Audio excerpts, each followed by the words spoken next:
very much. It is time for another interview. We've had a computer glitch right there, but I think we're on time, actually. Well, a little bit off time. It's 21 minutes now before 11 o'clock. Beautiful Friday morning.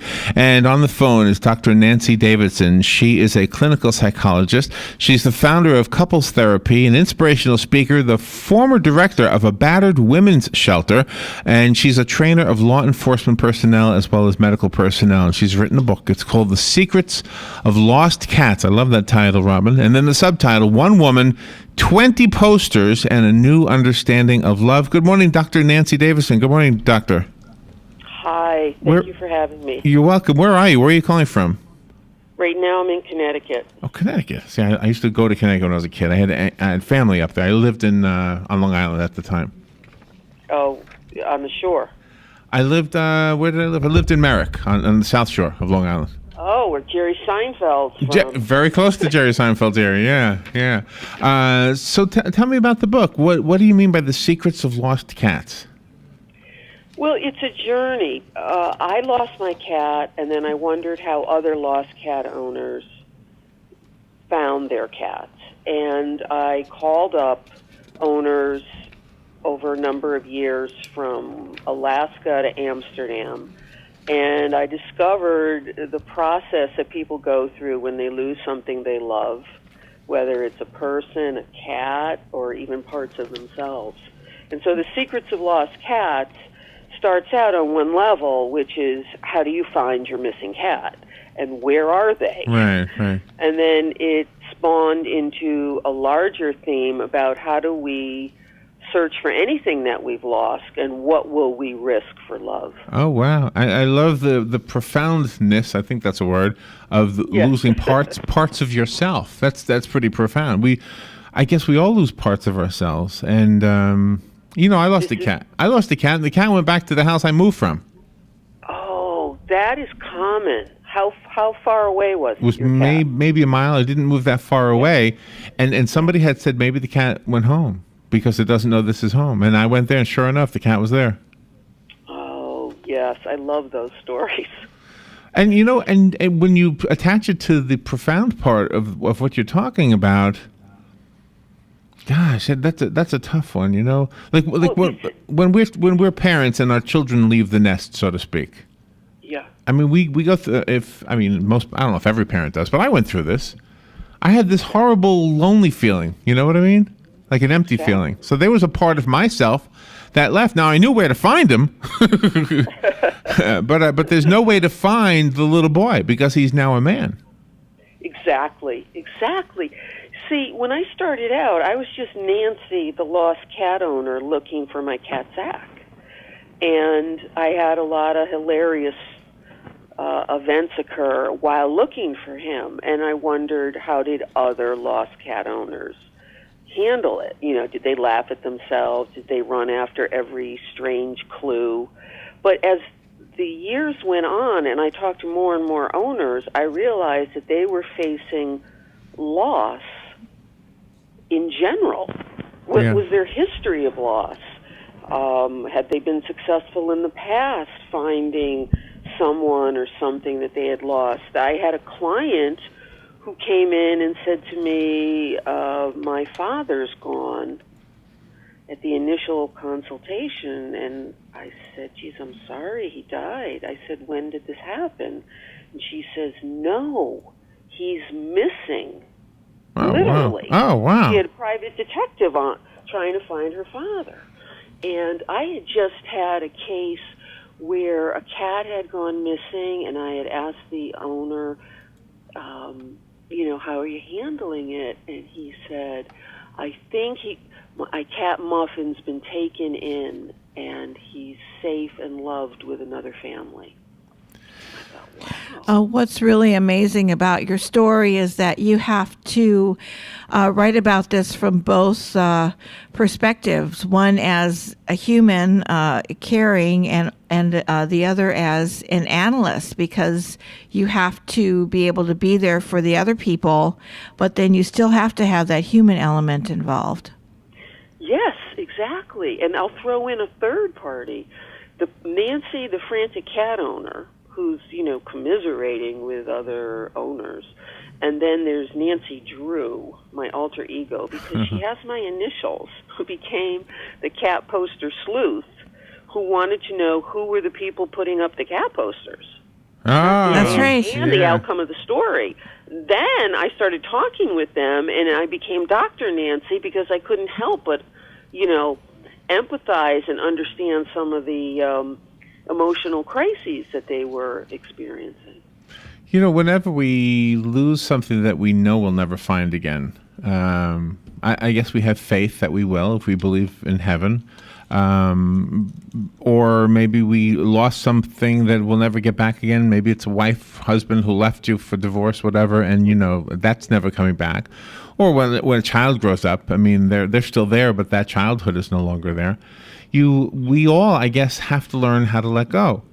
And when you said the story earlier about the cat owner who discovered that her cat was lost, but is now with a loving family, that is, oh man, that's big. You have to be big to be able to say, you know what, I love the cat so much that I'd rather the cat be there than here. And that's what a lot of people who give up children for adoption end up having to do. That's a brilliant analogy. That was a turning point for me when I came across the story about, my cat is safe and loved somewhere else. Yeah. And I started to look at, is it the difference between optimism and pessimism in the owner? And then I realized, it's not that simplistic. People have faith, they have determination, they have resilience, and each person makes peace with the cycle of change in life. And how the world reacts to their pain can influence it. For example, someone can lose their cat and then say to me, I'm very sorry I lost Fluffy, but I discovered a whole neighborhood of friends.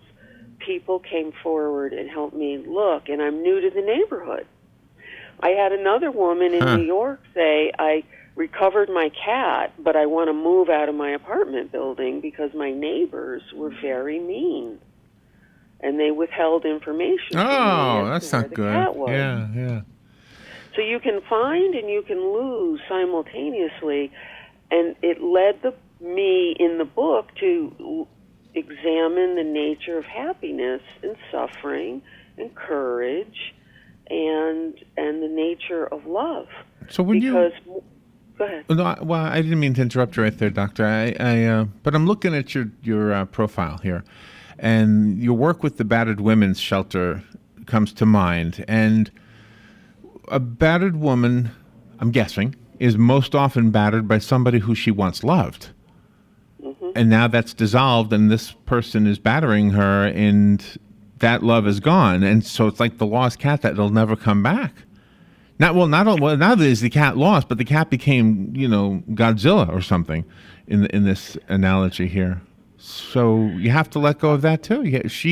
That woman that you worked with in that shelter had to let go of that. And as a psychologist, that must have been a huge challenge for you, because I'm guessing there's not a cookie cutter approach for you from your perspective. This is the most brilliant interview I've had all year. The depth of your response is so warming to me. Exactly. Each person goes through the nature of lost and found uniquely. There is no cookie-cutter approach. And my book addresses that you must forgive yourself for the way it is you learn what it is you need to learn. So you may have memories of someone you loved and you're holding on to that, but the last 2 years have been hell. What do? You're looking for your lost cat, and you think, I've looked 21 times, in the garage across the street. Should I let it go? But what if I don't look? Have I abandoned the cat? You're faced with ethical and moral dilemmas. No matter what is missing, person, place, memory, Do I take the day off from work to look for my cat and let down my coworkers and lose a day's pay? Do I walk out on, a relationship that I put 15 years into that may possibly turn around, if there's a miracle? Right. Yeah, and it would be a miracle, I think, sometimes. Our guest is Dr. Nancy Davidson. If you're just tuning in, her book is called The Secrets of Lost Cats. It is deeper than the title implies. It sounds like it's going to be a fun book, and it is. But at the same time, it's a really profound look at how we deal with loss and how we deal with so many things surrounding loss, including the love that comes from other people who want to kind of help fill in that missing hole. And Dr. Davidson, just to mention her credentials, she's a clinical psychologist, the founder of Couples Therapy. She's an inspirational speaker, a former director of a battered women's shelter, and the trainer of law enforcement personnel and medical personnel. And she's in Connecticut. Where in Connecticut are you? Well, I'm more than in Connecticut. I practice in New York. I also do consulting in Los Angeles, and I have a home in Connecticut. And I do Skype as well as in person. Oh, really? Counseling and coaching. I just wanted to get back to one thing about The Secrets of Lost Cats. It is a funny and philosophical book. It is a memoir, and it is my look at loss and gain in my own life. And as I grew up, and I interweave within 20 stories that also include 20 lost cat posters, a journey about how to deal with the cycle of change and be your authentic self. So if you're wanting to search for your cat across a highway of 5 lanes and everyone in your family tells you that's crazy, the cat couldn't make it, if your intuition tells you to do that, you need to do that. So if you put up posters and theoretically your cat sees the poster and your cat says, "Oh my God, I didn't know anybody cared. I'm going home," right? So now when you're working with couples, right? Let's say you work. I'll create a little scenario here, and then I want to be a fly on the wall as the psychologist, and you explains how you handle this. Mm-hmm. Here comes a woman, and her problem with her husband is that he's just not as loving as he used to be. Just not as loving. Could she put up 20 posters around the house with a picture of him from 20 years ago and say, "I'm looking for this man. What happened to him?" Because I love it. Because then he'll see the poster just like that cat would, and say, "Oh, you know what? I didn't know you cared." That's brilliant. That's how I started the cat book. Is I put up the cat posters, and strangers called me and said, "I have no information about your cat, but I want you to know we hope you find him. Good luck. We know it's heartbreaking." Oh, wow. Just support. Amazing. And then another person called up and said, "I saw an orange cat 3 days ago in the Polish church on Eld Street at midnight.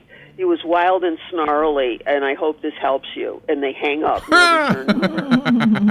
I think, was this helpful? At midnight in the garden of good and evil, they saw my sweet little kitty who turned into a vampire cat. That's funny. So I run over to the church in the middle of the day, search the church grounds, and I'm looking up and around, and I see a statue of Saint I have no idea. And I say to myself, my cat is Jewish with some Buddhist influences.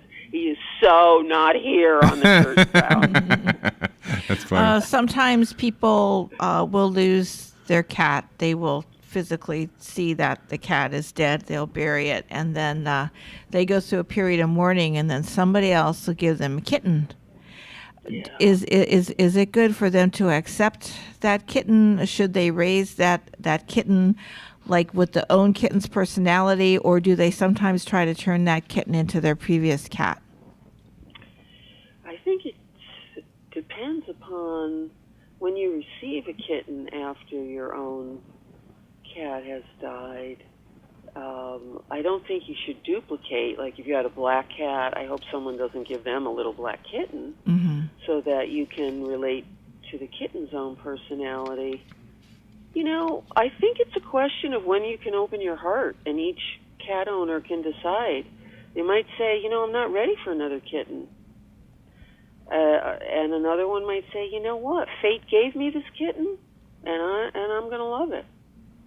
Yeah. And then you hear about these cloning stories. Mm-hmm. Yeah. I'm going to clone my cat, and and I guess if we it's like you cloning your younger son, so he never gets past junior high. Can you? Oh, yeah. But again, it would be like the boys from Brazil. Remember that Hitler movie? Yeah. It would be. I mean, they didn't turn into Hitler, so they might. Twins aren't the same people. They just look like each other, right? When I know I'm a twin. Oh, are you? When you have been doing your cat sleuthing and you've come across people that say it's just a cat, how do you respond to something like that? Because they're not just a cat. That actually happened to a woman in the book, The Secret of Lost Cats. She was a doctor, and they had her on these 36-hour killer shifts. She was a resident, and she tried to take time off so she could look for her missing cat, and they literally told her it's just a cat. And so she missed those crucial 36 hours, and she was heartbroken because her cat was indoors and it was February and the snow. So when people say it's just a cat, your answer is no. It's about what and whom I love. Yeah. Oh, sure. If you love anything and you lose it, it's heartbreaking. By the way, when cats die, they go to the heaviside layer, don't they? Does anybody get that reference from the movie? What was that? A play, Cats, right? Yeah. The heaviside layer. Yes. Which is probably where I'm going to go. I don't think so. The heaviside layer. I love the depth of what you've written. I love the fact that you've done this in a way it's almost like easing into a deep topic. Yes. I love that fact of this because we can all relate to the cat part of it, and all of a sudden you realize you're not talking about cats. Mm-hmm. Exactly. I mean, really, this is sort of a genre buster of a book. It's got something for everyone. You don't have to care about cats to read this book. It's like there was a very popular book called Zen and the Art of Motorcycle Maintenance. I know nothing about motorcycles. I don't care. But it was a father and son who went on a journey across the United States. And that's what I cared about. And this is a journey of people from Amsterdam, Spain, California, New York, Connecticut, who form this subculture. They happen to love cats, but they could love dogs, they could love ferrets, they could, love motorcycles, and they're facing the everyday challenges of life, which is sudden and unexpected change, which is now the norm. Doctor, we do. And I'm sorry. How do you become resilient through it? We do the show live, and that means our listeners often will call in to say hi to a guest, and we have somebody calling in. Good morning. You're on the air with Dr. Nancy Davidson. Hey, good morning, Dr. Davidson. Just as you said, Zen and the Art of Motorcycle Maintenance, I was going to try and tell you that it sounds like a very similar book. That was Robert Persig, and he wrote about his adventures on an old BMW motorcycle and how learning to be patient and understand the bike and, the different things that just that travel and working on that old BMW opened him up to. And hey, I'd love to get a hold of your book and read it as well, but thanks for putting it out there. And I have a waist of fur at the house. Thank you, ma'am. Thank you. Thank you. Well, that's cool. So let's find out how to get the book. It's called The Secrets of Lost Cats. And do you have a website? Is it available as an ebook and all of the above? All of the above, wherever books are sold, Barnes & Noble, your independent bookstore. TheSecretsOfLostCats.com is my website for the book. And readers are invited to share their stories and send their pictures. It's an interactive site. And, you can get it online as well.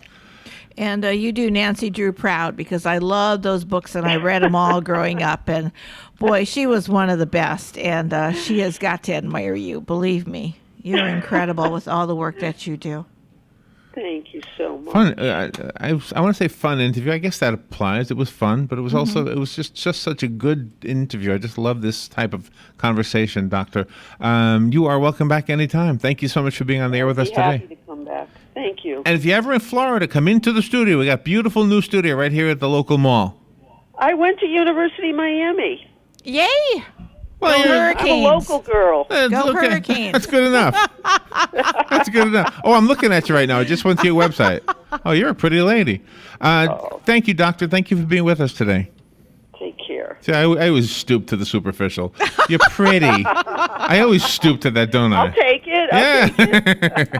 All right, we'll take a break. Both of you. We'll be right Robin. back. You're listening to WOCA News Talk 1370, Ocala's source for what's happening in today's hottest, up-to-date news and topics. Hi, I'm Yvette, and I'm here to tell you a few things about ABC Fredericks Appliance. They sell not only new, but used guaranteed appliances. When you call ABC Fredericks Appliance, they will provide service on what they sell and any appliances that you own. ABC Fredericks Appliance is located in Bellevue, right over the railroad tracks. Call 352-629-5181. That's 352-629-5181. That's 352-629-5181. ABC Fredericks Appliance. Hello all, Joe Martone here for Karaoke Time. You hear me each morning for the segment of Fun with Joe? Well, fun is what I do. So the next time you want to have a get-together, for just about any reason, give me a call. 470-0276 for Karaoke Time. That number is 470-0276. Everybody likes to sing, and with the words on the screen, it's just that much easier. Call Karaoke Time, 470-0276 for the next event, big or small. Karaoke Time can keep the fun in your business, too. Ugh, what wrong? Ugh, need wood for fire. Ugh, I go get. Ugh, I got wood for fire. Ugh, what takes so long? Had to use restroom. Someone not refill toilet paper. Ugh, my bad. You wash hands? Ugh, of course. Ugh, what caveman you take me for? You know, Dan, people who save money by switching to Mike Scott Plumbing sure are happy. Well, Brittany, how happy are they? Happier than a caveman with indoor plumbing. Yep. Get happy. Get Mike Scott Plumbing. If water runs through it, we do it. 237-2888. Hi, this is Brad. I want to take a moment